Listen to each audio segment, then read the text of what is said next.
트럼프가 볼 때는 여기에 낄 자격이 있는 당사자는 미국과 러시아뿐이다라고 생각을 합니다. 트럼프의 철학상 약한 존재는 내팽개치듯 배제해도 아무런 문제가 안 된다고 생각을 하기 때문에 가장 힘이 강한 그리고 가장 중요하다고 생각하는 러시아와 미국만 협상 테이블에 앉을 수 있다. 우크라이나에 무기를 제공하는 데 국가 기능이 마비될 상황에서 그런 사태를 방지하려고 자금 지원도 했습니다. 트럼프 입장에서 보면은 이것은 무상 원조가 아니라 일종의 외상이었던 셈이에요. 외상을 주었으니까 그것을 받아내겠다는 얘기죠. 지금 미국의 대통령은 트럼프입니다. 트럼프는 그 외상을 100% 다 받아내는 것은 당연하고 거기다가 덤까지 얹어서 120, 130%, 150%를 받아내려는 입장이죠. 우크라이나의 지위를 어떻게 설정할 것인가, 중립국을 할 것인가, 나토 회원국으로 인정해 줄 것인가, 이 쟁점 두 가지가 가장 핵심 사안이라고 생각합니다. 안녕하세요. 저는 상명대학교 역사콘텐츠학과 류환수 교수입니다. 제 전공 분야는요, 크게는 역사, 서양사, 그리고 유럽 현대사, 그리고 국가로는 러시아를 전공하고 있습니다. 가장 제가 깊이 파고드는 연구 주제는 러시아 혁명, 그리고 제2차 세계대전 두 가지입니다. 미국과 러시아 간 종전 협상에서 우크라이나가 배제된 이유는 무엇인가요?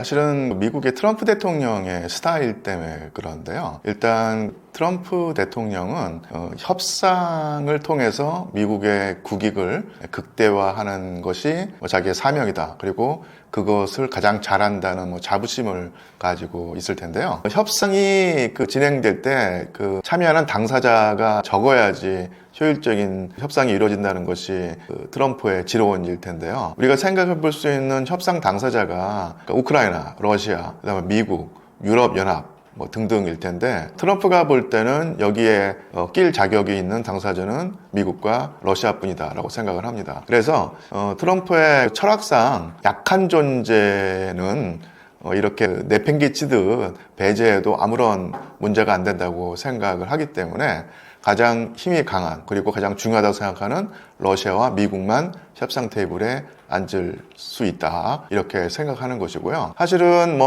도덕적이나 윤리적인 측면에서는 문제가 있는 상황이지만 협상의 타결만을 놓고 보면은 충분히 적어도 이제 트럼프의 정신세계에서는 충분히 가능하다는 것이고 러시아의 입장에서도 우크라이나가 끼지 않는 것이 당연히 더 좋겠죠. 그래서 그런 면에서 우기투합을 했다고 보입니다.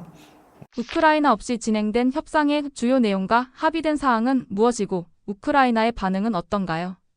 일단 크게 두 가지가 생각나는데요. 하나는 일단 트럼프의 입장에서 보면은 지난 바이든 행정부 때 천문학적인 자금 지원을 우크라이나 측에 해주었죠. 그래서 우크라이나에 무기를 제공하는 데 들어간 돈도 꽤 있고 그리고 그 무기 이외에도 우크라이나라는 국가를 운영하기 위해서 군인들에게 수당도 줘야 되고 노인분들한테 연금도 줘야 되고 공무원들한테 월급도 줘야 되는데 이런 자금이 없었기 때문에 우크라이나의 국가 기능이 마비될 상황에서 그런 사태를 방지하려고 그런 쪽에 자금 지원도 했습니다. 그런데 미국의 입장도 그렇고 사실은 트럼프 입장에서 보면은 이것은 무상 원조가 아니라 일종의 외상이었던 셈이에요. 그래서 외상을 주었으니까 그것을 받아내겠다는 얘기죠. 만약 바이든 행정부가 계속 유지가 됐거나 아니면 바이든 행정부의 노선을 계속 견제하는 후임자가 대통령이 당선되었다면 외상을 받더라도 상당히 오랜 기간 동안에 걸쳐서 띄엄띄엄 받든지 아니면 그 액수를 상당 부분 탕감해주는 상황도 가능했을 텐데 당연히 지금 미국의 대통령은 트럼프입니다. 트럼프는 준 외상을 100% 다 받아내는 것은 당연하고 거기다가 이제 덤까지 얹어서 120, 130%, 150%를 받아내려는 입장이죠. 이런 측면이 있고요. 그래서 우크라이나에 있는 사회 간접 자본이라든지 그리고 지하 자원 등등을 개발해서 얻는 수익을 미국이 가져가겠다. 그것도 아주 짧은 기간 동안에 가져가겠다라고 선언을 했습니다.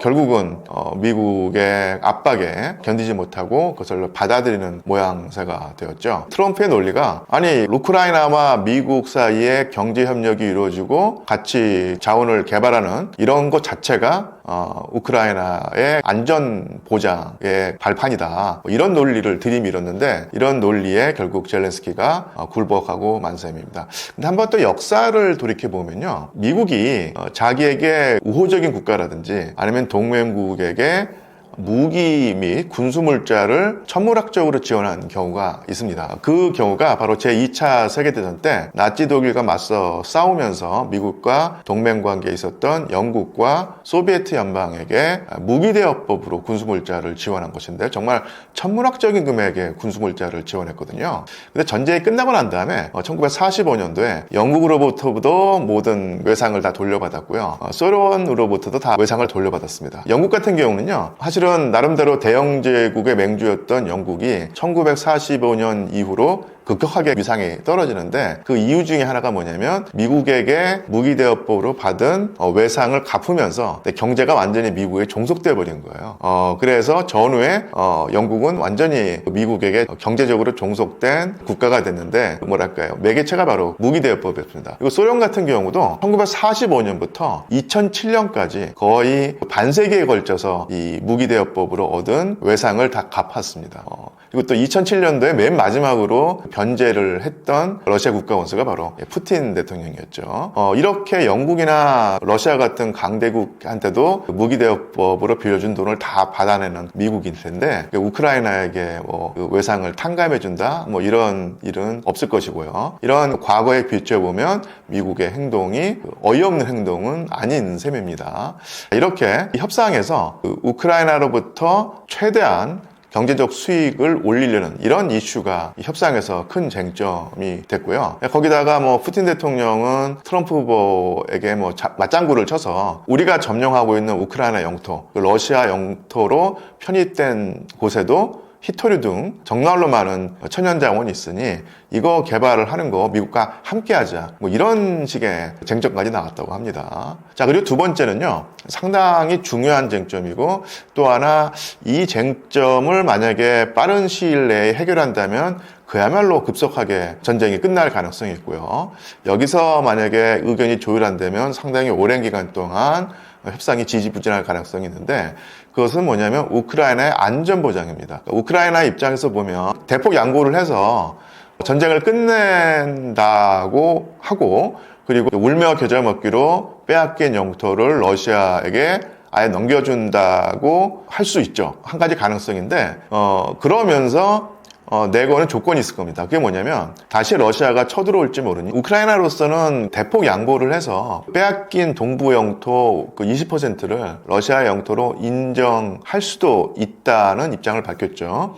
그러면서 반대급부로 반드시 받아내고 싶은 약속이 뭐냐면 전쟁 이후에 러시아가 또다시 우크라이나를 침공할 수 있으니 그에 대비해서 우크라이나의 그 국가 안보를 보장해달라. 가장 좋은 방법은 역시 우크라이나가 나토에 가입하는 것이다. 이겁니다. 그래서 우크라이나가 나토 회원국이 된다는 약속만 해준다면 우크라이나를 나토 회원국으로 받아준다면 협상에 적극적으로 임하겠다. 이런 입장을 밝혔죠. 젤렌스키 대통령이. 그런데 사실은 러시아 입장에서 보면 푸틴 대통령이 2022년에 전 세계의 비난을 감수하고 우크라이나를 침공했던 가장 중요한 이유 중에 하나가 바로 우크라이나에 서방 열강의 군대가 들어오는 것 내지는 우크라이나가 나토에 가입을 해서 서방 진영이 되는 것이었습니다. 이것을 막기 위해서 전쟁을 했는데 3년 동안 러시아에게 큰 희생을 감수하고서 전쟁을 끝내는데 전쟁이 끝나고 나는데 만약에 우크라이나가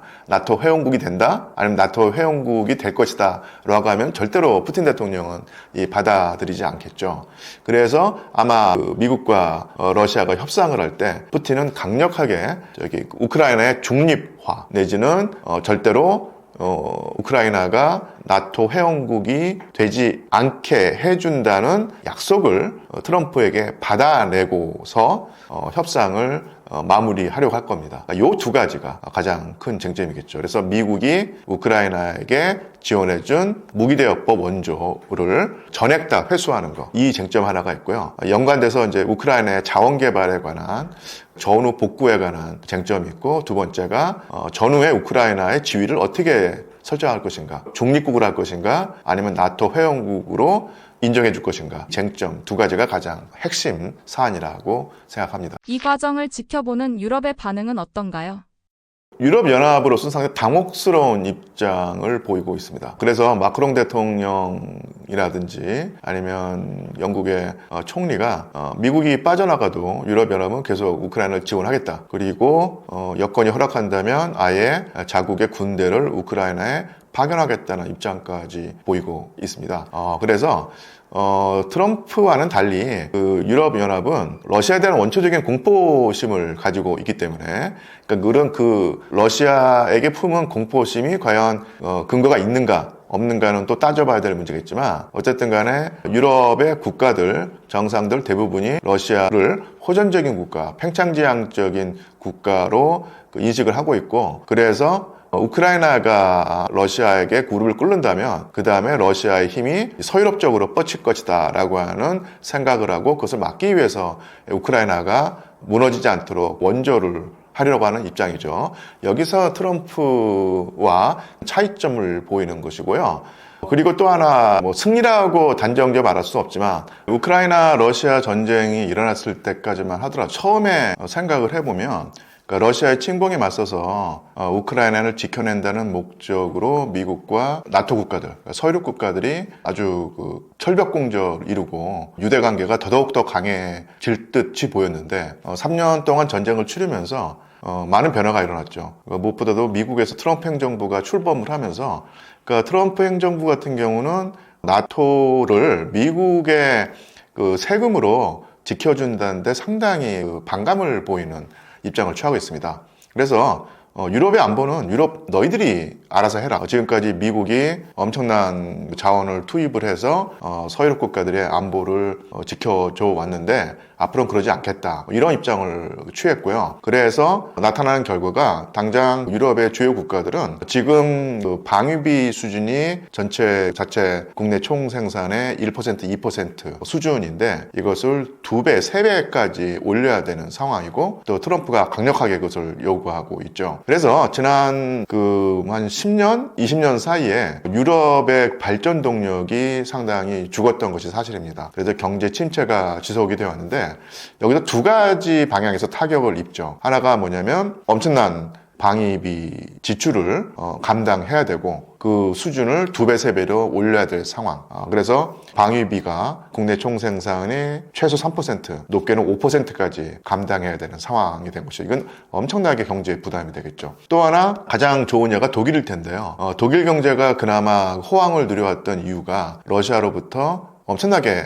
값싼 액화, 천연가스, 에너지를 수입해서 단가를 낮춰서 경쟁력을 가져왔는데, 또 그런 정책을 추진했던 인물이 바로 메르켈 총리였습니다. 그래서 메르켈 총리가 집권하고 있는 동안 러시아로부터 엄청나게 값싼 에너지 자원을 수입을 해서 독일 경제의 경쟁력을 높였고 했었는데, 이게 이제 완전히 사라져버리죠. 그래서 미국으로부터 엄청나게 비싼 가격으로 러시아 천연 액화가스의 3배, 5배에 이르는 고가의 에너지를 써야 되는 상황이고, 이것은 고스란히 독일 경제 경쟁력을 깎아먹고 있습니다. 그래서 이런 식의 두 가지 방향에서 충격이 오면서요, 방위비 부담, 그리고 러시아산 천연자원 수입이 막히는 이 두 가지 요인으로 앞으로 향후 상당히 오랜 기간 동안에 서유럽의 경제는 휘청일 가능성이 있다. 우크라이나가 앞으로 취할 수 있는 전략은 무엇일까요?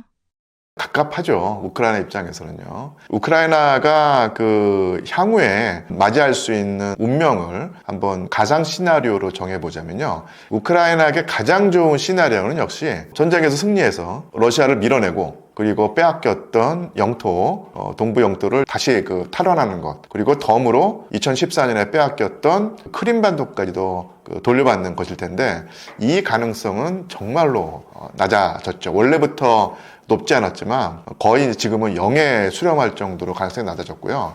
가장 최악의 시나리오는 뭐냐면요. 이 국가가 산산분해되는 겁니다. 그래서 동쪽 영토는 러시아가 차지하고, 그리고 역사적으로 볼 때 우크라이나의 서쪽 영토는 오스트리아 영토이거나 폴란드 영토이거나 아니면 루마니아 영토였거든요. 만약에 우크라이나가 계속 빈사 상태에 빠져서 이도저도 못하는 그런 국가가 돼버리면, 그리고 러시아가 대놓고 원래 자신들의 역사적 영토였다고 주장하는 동부 영토를 다 가져오게 된다면, 예를 들어 폴란드가 옛날에 우리 땅을 되찾겠다, 그리고 또 루마니아가 예전에 2차 세계대전 때 우리가 뺏겼던 땅인데 돌려받겠다, 이렇게 나오면서 우크라이나가 사분오일될 가능성이 있습니다. 이것은 이제 가장 최악의 시나리오이기 때문에 이 또한 사실은 가능성이 높아 보이진 않는데, 그렇다고 가능성을 완전히 배제할 수는 없다, 이렇게 되겠죠. 그나마 가능성이 높은 시나리오는 역시 동부 지역에서 러시아의 어떤 패권 내지는 그 우위를 인정해주고, 그리고